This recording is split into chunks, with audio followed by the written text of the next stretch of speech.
Gay money and gay pride, two things that are intertwined and yet we don't talk about it. This is Queer Money Follow-Up, or QMFU, episode number 3, and we're following up to Queer Money Podcast episode number 3, recorded almost 5 years ago, that was about gay pride and financial prejudice, on which we discussed the idea of many in our community may be spending unwisely as adults to make up for their childhood. We also asked if outward appearances match our finances, and if not, why is that the case? We had one of our reoccurring guests on the Queer Money Podcast join us, David Ray, who is a financial planner LA, and blogs at financialplannerla.com and is a financial planner in the LA area, if you couldn't tell by the title of his blog and his brand. We had him come on the show to give us some perspective. I think some great perspective because he is from a city that is oftentimes looked at as one of the elite gay cities and one that is very, very image conscious. And that's why we wanted to talk about this whole idea of how our image and how our spending and how all of that all affects our gay money and in turn our gay pride. And the reason why we focused on gay pride was because this actually was a pride episode. It was recorded towards the end of the month of June in 2016. And so that's why it was quote unquote a pride episode. And we wanted to talk about money and pride. Yeah. So I think it's important to remember that, we made a lot of progress over the years since the first Pride that was a parade, and then the parade became marches, and then the marches eventually became celebrations. But I feel like, and definitely got that feeling from this particular episode, it sort of feels like we've sort of been stagnant over the last couple of years, and that the celebrations, Pride seems to be more about the looks and the parades and the A-list cocktail parties and the flags and the rainbows. And while all that's good and important, I got the sense from this particular episode, and I still believe, and maybe even more so today than I did back then, that there has to be more to Pride. There's, we don't have equality yet, full and fair equality for all of us, in the queer community, especially. And I think we're going to need to do more than just have parades. We're going to need to do more than be social justice keyboard warriors. We kind of got to take things to the next level, and that sort of underscores the argument that you and I have been making for the last 5 years of we need to build a stronger queer community. And one of the pillars in doing that is having financially strong LGBTQ individuals and allies who not only have the financial means, but also have the luxury of time to be able to invest in the people and the causes that can continue to push for full and fair equality. Right. Yeah, I think that asking the question, what is Pride today, is a great question, because it really, I think, if you were to ask somebody outside of the LGBT community, what is Pride? They would say, oh, Pride is that big parade and celebration that all the LGBT people have in the month of June, or depending on what city you're in, typically it's the month of June. And they just party and have a big celebration. That's why we love hanging out with them. We love going to Pride because it's so much fun, right? It's just big. It's just a big party, and we love going to parties. Yeah, who doesn't love a party? But why did Pride begin? And not that there's anything wrong with the parades, that there's anything wrong with the parties, there's anything wrong with the celebration. We absolutely have to celebrate the progress that we've made, but it does, I guess, maybe beg the question, has the parade, the celebration, and the party overshadowed the true importance of Pride and why we are a community of people, why we need to stick together? And I think that's kind of an important aspect, but it's more than just that. I think, we talked about yesterday we talked about episode 2, on which we talked about our gays richer than everyone else. And part of that, the conclusion was that, no, we're not necessarily richer than everyone else, but we spend most of our disposable income on the showy displays of our wealth. And I think this really is very tangential to that discussion, because It's more again about the outward appearance and show. It's about the parade, right? It's about the parties, and while that's fine. It's time for us to sort of take it to the next level. It's time for us to sort of, if we really want equality, we're going to need to do a little bit more. What we've done has gotten us here, but what we need to do to get us there is going to be something different. Yeah, exactly. You always bring up Lisa Nichols as somebody who you absolutely love, and Adore. We were talking about this earlier, but if you don't know, Lisa Nichols is what she likes to call herself as a transformational speaker. She tries to encourage people to change their lives, to transform their lives, and she always talks about abundance being a 360 experience. If you really want abundance in your life, it needs to invade all aspects of our lives, because it's really hard to have abundance when only a portion of your life is actually really good, right? You can have a lot of money but have a horrible relationship. Do you feel abundant? No.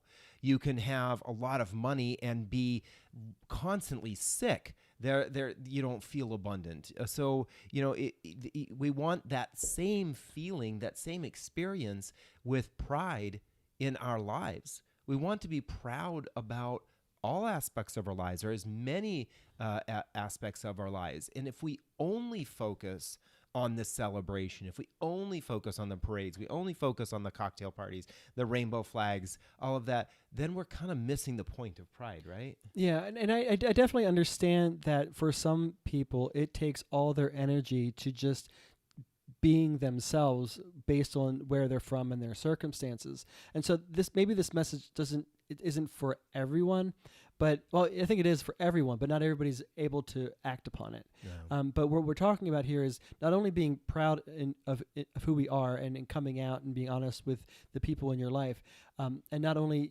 pushing for equality with the way that we vote and with activism and maybe even where we donate our money, but if we're going to be able to give more and do more, we have to be more.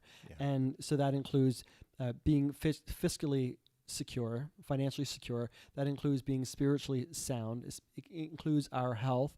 It includes our security in all aspects of our lives. So we need to start having that bigger and broader discussion. And that's exactly what Lisa Nichols says. People oftentimes think that abundance is mostly focused on having more money. Well, that's one element of abundance. There's many colors to abundance, and you need to address all that, the 360-degree aspect of all of that, to actually truly be abundant. Otherwise, you're going to have a deficiency in some part of your life. And I think the same thing needs to apply to pride. What is pride? Well, pride needs to be a 360 experience. It's not just about the parades. It's not just about being out and open and who you are. And I understand for some folks, that's as much as they're able to do right now, and that's completely fine. But we're at a space where there are many of us who can do more, not only for our own benefit, but for the community as a whole. And as we talked about yesterday, it has an effect on those who are still working hard to try to achieve equality within the community, not just equality as within our society. Yeah. When we were having this conversation with David Ray, the whole maybe the impetus of the conversation was we were super excited about pride, and we were curious about how people were spending their money. And so many times we see that there's just like the vacation hangover, where you're kind of either completely in debt after you come home from vacation, and so you're stressed out about it, or you've spent all of your money and now you're kind of worried about your finances. Is that the kind of life that you want to return to from vacation? Is that really a vacation? Right, exactly. Are we doing the same thing with pride? Are we spending all of our money in a way to celebrate that actually then turns around, and the week after, 2 weeks after, months after, are we basically piling upon ourselves something to not be proud of in another aspect of our lives? Yeah. Again, there's no judgment in what you spend your money on. We don't care how you spend your money, and this was something that was made very clear by David Ray when we were interviewing and talking with him. It doesn't matter what you spend your money on. You have the choice. We spend our money on what we value, and that is fine, but we have to look at the effects of what we spend our money on or how we spend our money. Because if we are spending all of our money for celebrations and parties and having a good time, what's happening to the other aspects of our lives that we could easily then not feel so great about? And it kind of reminds me of Aesop's fable of the ant and the grasshopper, and how the ant was preparing for the future, and the grasshopper was just playing the fiddle and running around and dancing, right? And so the question is, are we an ant or a grasshopper when it comes to the way we spend our money? And what was interesting is, if you look at some of the descriptions of the fable, the ant wasn't just an all work and no play kind of person. What you see in the description or the images is that at the end of the harvest, when the winter came, the ants were in their homes, in their hole, right, and they were having their party because they had already set aside what they needed to, and the grasshopper was knocking on the door saying, please let me in because I need some help. Right. And, we asked David Ray a question. David Ray works with a lot of very well-to-do LGBTQ people. And we asked, does he see a difference in behavior with his financially successful clients relative to maybe some people who aren't as financially successful, who may or may not be his clients? And his very distinct comment that he made was that the financially successful individuals weren't always necessarily born into wealth, and many of those who were born into wealth aren't good with their money anyway, and then they end up losing it anyway. But he said the financially successful ones implement little steps to save and invest their money on a regular basis, and now, because of that behavior over a period of time, and that the value of that compounding over time, they're now able to spend in a way that many of us like to mimic. And it reminded me of when we were younger and during our partying days, we would hang out with doctors and lawyers. We would also hang out with those who worked in retail and in service. And we were in the middle because we were in financial services, but we all spent the same. We all went on the same vacations. We all went to the same parties. We all had the same clothing. If you just looked at us, you thought that everybody was in the same income bracket. And clearly we weren't. And some people could afford that particular lifestyle while others could not. So what was the long-term consequences of all those who could not afford that lifestyle? Where are they today? How financially secure are they today? Right. And that's a question we've got to keep asking. We can always have fun. We can always enjoy ourselves, and we can always celebrate who we are and where we are and the people that we're with.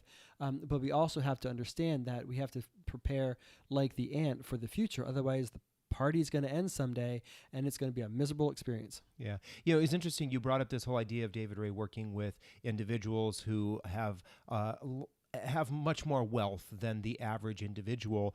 And it reminds me of the statistics that are out there of the number of millionaires and billionaires that there are out there. Over 80% of them, well, let me take a step back. Most of us have this perception that those individuals just inherited their money, that they have financial privilege because they just got their money handed to them on a silver plate. But the reality is over 80% of those people made their money themselves. And if you look at who used to be the richest man in the world, although he's been recently surpassed rather literally quickly. Today. Well, no, I'm going back to Warren Buffett. He was the richest man in the world for a very, very long time. If you look at Warren Buffett's childhood, he was raised in a lower middle class family. He did not have a lot when he was growing up. He did not inherit any money. And what happened is he was able to grow billions and billions of dollars, which he has used to help millions of people around the world with the amount of money that he gives to help people. So oftentimes we get this idea in our head that in order to be wealthy, I just have to have it handed to me. I can't do it on my own. But the reality is so many other people have done that because they did this. They implemented these small steps of saving and investing. They decided to save and invest first before they decided to go out and spend money on themselves. And I think what's interesting is more often than not, you look at these individuals who many of us want to mimic, right? We want to mimic the wealthy people. That's why we buy the brand names that we do. That's why we drive the luxury cars. That's why we take these amazing vacations so we can post them on Instagram, because we want everybody to think that we're wealthy just like everybody else. Many of us mimic that, but we haven't done the initial steps that the folks who truly are wealthy have done, and that is implementing these steps of saving and investing before you go out and spend your money.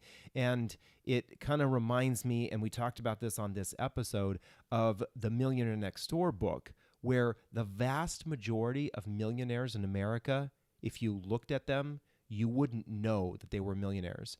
I mean, it was always the story about Warren Buffett. I think that he drove the same car that was over 20 years old. Here's a man that could buy a car company, literally buy a car company, not just buy the nicest car in the world. He could buy the car company, and yet he drove a car that was like 15 years old. Right. So how are we spending?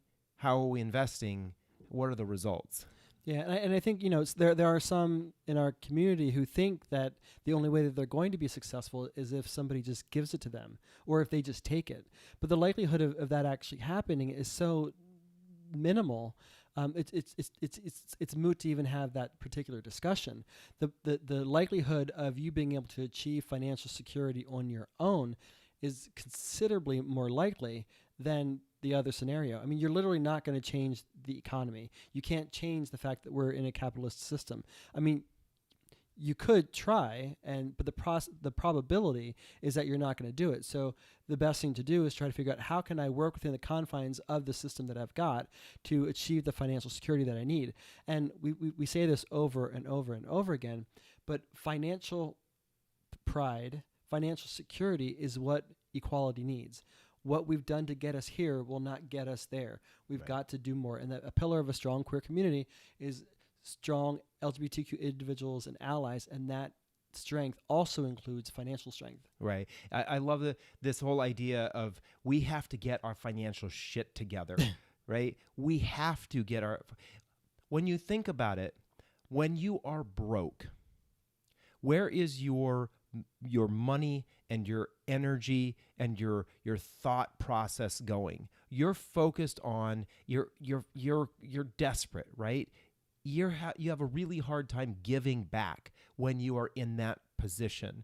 That's why we need financial security in our community. And as you mentioned, it's not going to be given to us. So what we need to do, especially for those of us who can, we need to show that we're proud.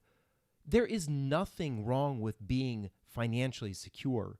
And that doesn't necessarily mean that you're extravagant and wealthy and you're going out and throwing your money around. But we do need, as a community, to talk about financial security is important for us as individuals. The stronger we are as a community, the stronger we can fight and the more we can fight for the equality that all of us want. Right, and we definitely advocate celebrate your queerness, have fun at Pride, enjoy yourself.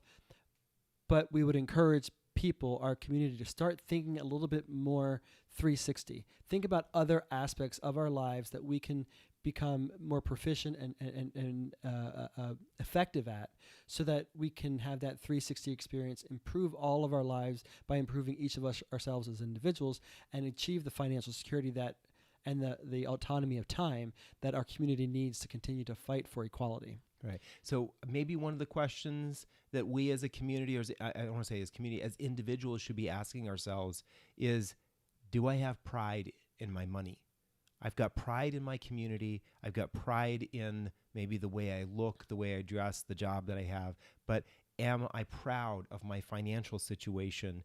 And if we have a hesitancy to say, no, I'm not, or don't want to talk about our personal finance situation, maybe there's something we're not so proud of. There's a way to change that, and you can change it. You will change it if you want to.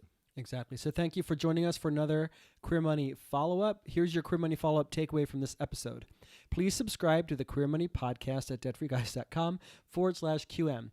In a follow-up email that you'll get from signing up for the Queer Money podcast, you'll get what we call the hopes and dreams exercise that helps you get crystal clear on what matters most important to you, what's most important to you. Once you figure out what's most important to you, you can align your spending with your values and have a bigger quality of life than you can if you're financially sabotaging yourself.